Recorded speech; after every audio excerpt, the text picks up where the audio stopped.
الحمد لله رب العالمين، والصلاة والسلام على أشرف الأنبياء والمرسلين وعلى آله وأصحابه والتابعين لهم بإحسان إلى يوم الدين، وبعد.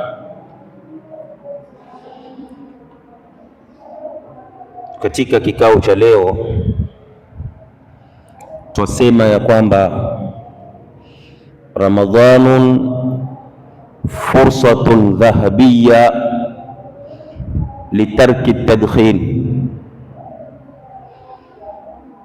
Ramadhani ni fursa ya dhahabu ya kuacha uvutaji wa sigara. Katika sheria ya Kiislamu,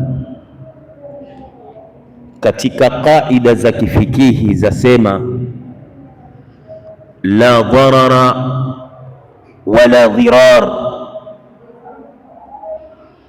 hakuna madhara, yani hakuna ruhusa ya mtu kujidhuru wala hakuna ruhusa ya mtu kumdhuru mwenzake.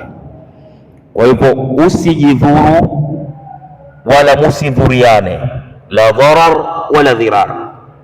Uislamu kakataa Muislamu kutumia kitu chochote ambacho kitasababisha madhara katika kiwiliwili chake, na wataalamu wamethibitisha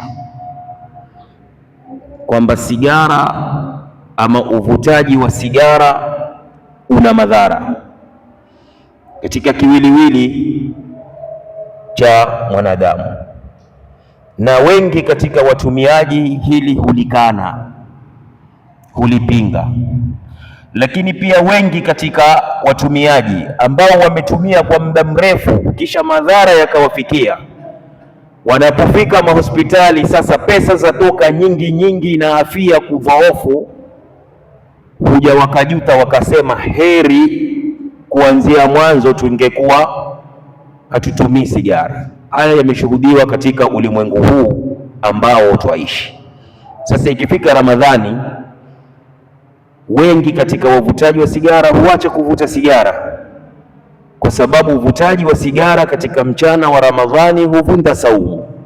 Lakini msiba ama la kusikitisha ni kwamba wanapofungua tu ndo huivuta kwa wingi, ambapo Mwenyezi Mungu ameuleta huu mwezi iwe ufanye kitu kwa istidraj, uende step by step katika kuacha utumiaji wa sigara. Kama ulivyojitahidi ukaacha kwa mchana kuchwa na kipindi cha usiku mara nyingi utakuwa umelala, jitahidi kuacha ili usiingie katika madhara. Ndiyo baadhi ya ulama wakasema Ramadhanun fursatun liliqla'i an tadkhini. Hii Ramadhani ni fursa ya mtu kujitoa, ya mtu kujinasua kutokamana na tabia ya uvutaji wa sigara. Subhanakallahumma bihamdik, nashhadu an la ilaha illa anta, nastaghfiruka wa natubu ilaik. Wassalamu alaikum wa rahmatullahi wa barakatuh.